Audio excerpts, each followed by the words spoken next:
Tu le daterais de quand? Milieu ou fin des années 1700? Je dirais plutôt 1650. Ah, vraiment? Oui. Là, ça m'intéresse. C'est incroyable. Un vieil ami de Ted arrive pour évaluer le coffre. Il est antiquaire. Salut Douglas. Salut Ted, tu m'as surpris. Ravi de te revoir. Je m'appelle Douglas Stokes. Je suis propriétaire et gérant du Mouse Park Antiques. Et je fais ce métier depuis très longtemps. Il est beau, n'est-ce pas? Vraiment fabuleux. Venir jusqu'ici et voir le coffre, c'était fantastique. Pour moi, il agit comme un aimant. C'est une pièce extrêmement rare. Je l'ai trouvée dans le sous-sol d'un hôtel de l'Est de l'Ontario. Mettons-le sur le dos. Il est beaucoup plus beau en vrai que sur les photos.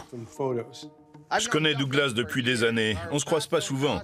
Douglas, c'est la crème de la crème. Évaluer un objet comme celui-ci, j'en suis incapable. Donc je me réfère à un professionnel. C'est un bois très souple. Oui, c'est du pain. Donc, ça nous donne un renseignement. Si cette boîte était destinée à renfermer des pièces ou de l'argent, ça aurait été du chêne. Bien sûr.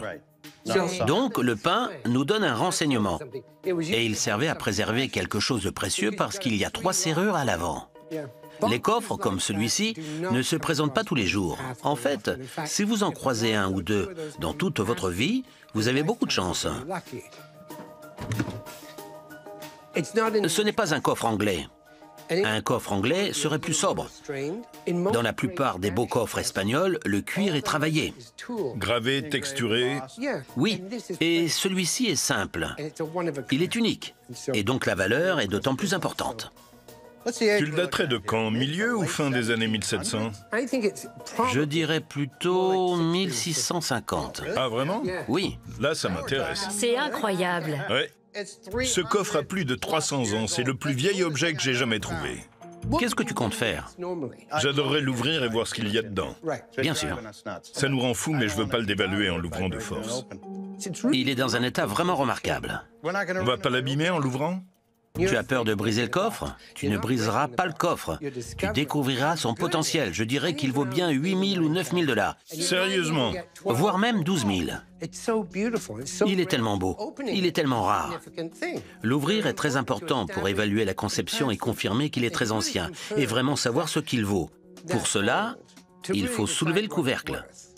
Mais si tu ne souhaites pas faire cela, je pourrais t'en donner 2 000 $ aujourd'hui, sans problème. Et tu n'auras pas à l'ouvrir. Sérieusement? 2 000 $ en l'état, c'est beaucoup. Oh, tu le veux juste tel qu'il est? Exactement. Parce que je veux savoir ce qu'il y a à l'intérieur. Peut-être que ça ne vaut pas plus que ça.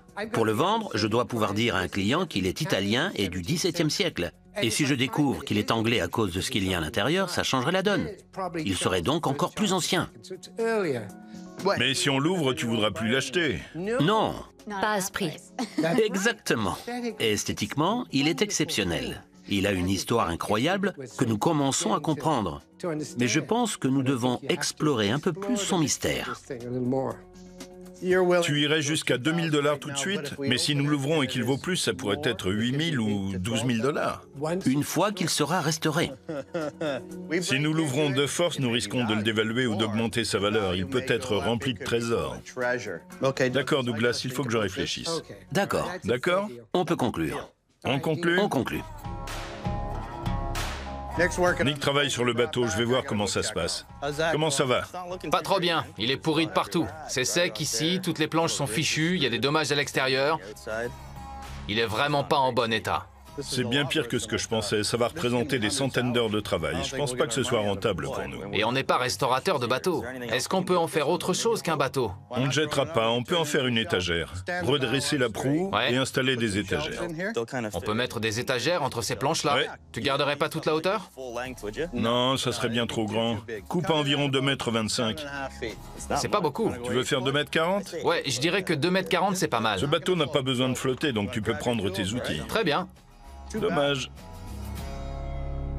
L'équipe travaille dur pour donner aux objets de récup une nouvelle vie. L'amie de AJ, décoratrice d'intérieur à Toronto, est venue spécialement regarder les luminaires Art déco que Ted a trouvés dans le vieux resto. Salut, comment vas-tu? Contente de te voir, Daniel. Comment allez-vous, Ted? Daniel, enchanté. Vous voulez voir des luminaires? Oui, allons-y.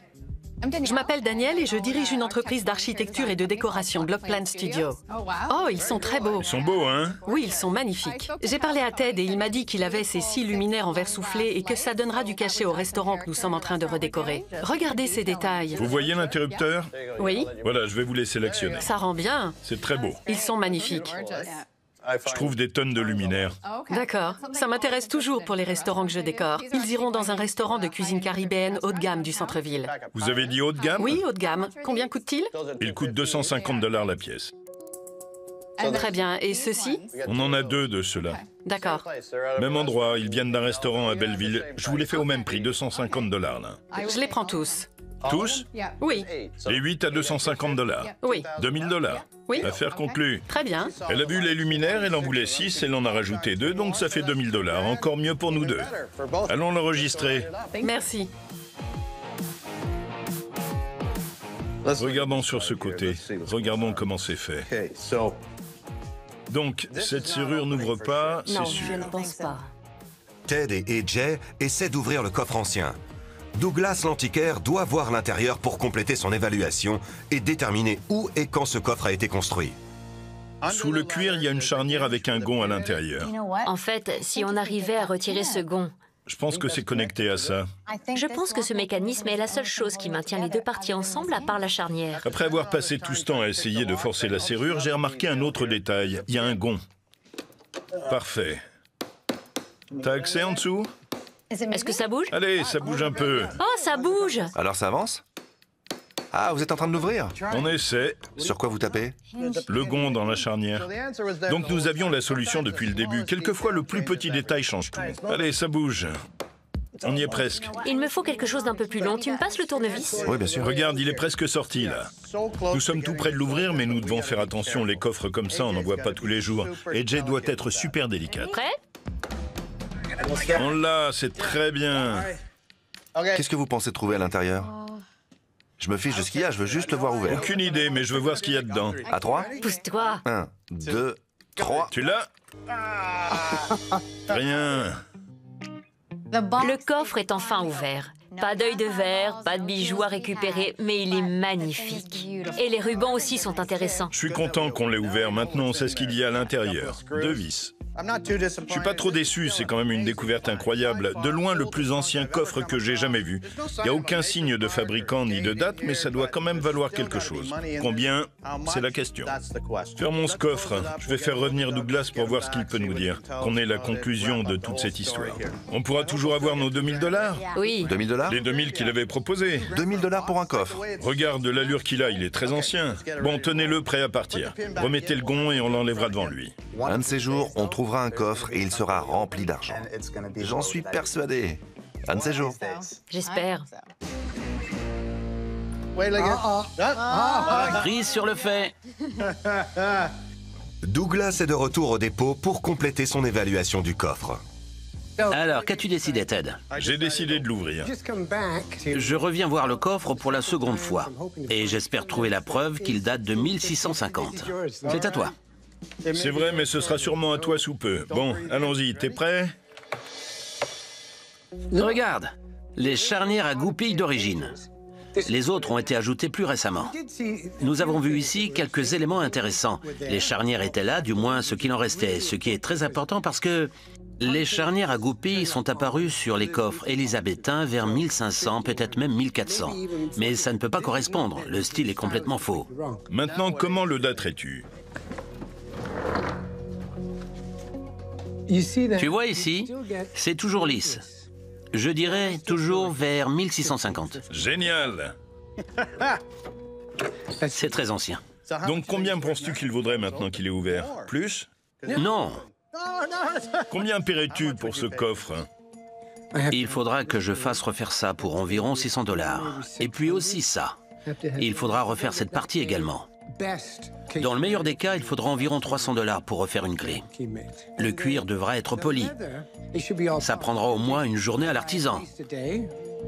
J'aimerais te donner 1000 $. Est-ce qu'on peut rester sur les 2000 $? Il n'y a rien qui indique quand et où il a été fait, mais lorsqu'il parle de 2000 ou 3000 $ pour restaurer le coffre, c'est mon prix qui baisse. Je dis revenons à ces 2000 $, c'est ce que nous avions dit. 2000? D'accord. Oui? Allez, Vendu. vendu. Tu vas le vendre. Et je le prends aujourd'hui. Parfait. On va le charger. Maintenant qu'il est à moi, je vais commencer le processus. On va solidifier le cuir à l'extérieur pour que le coffre soit réellement spectaculaire. Bonne journée. Au revoir.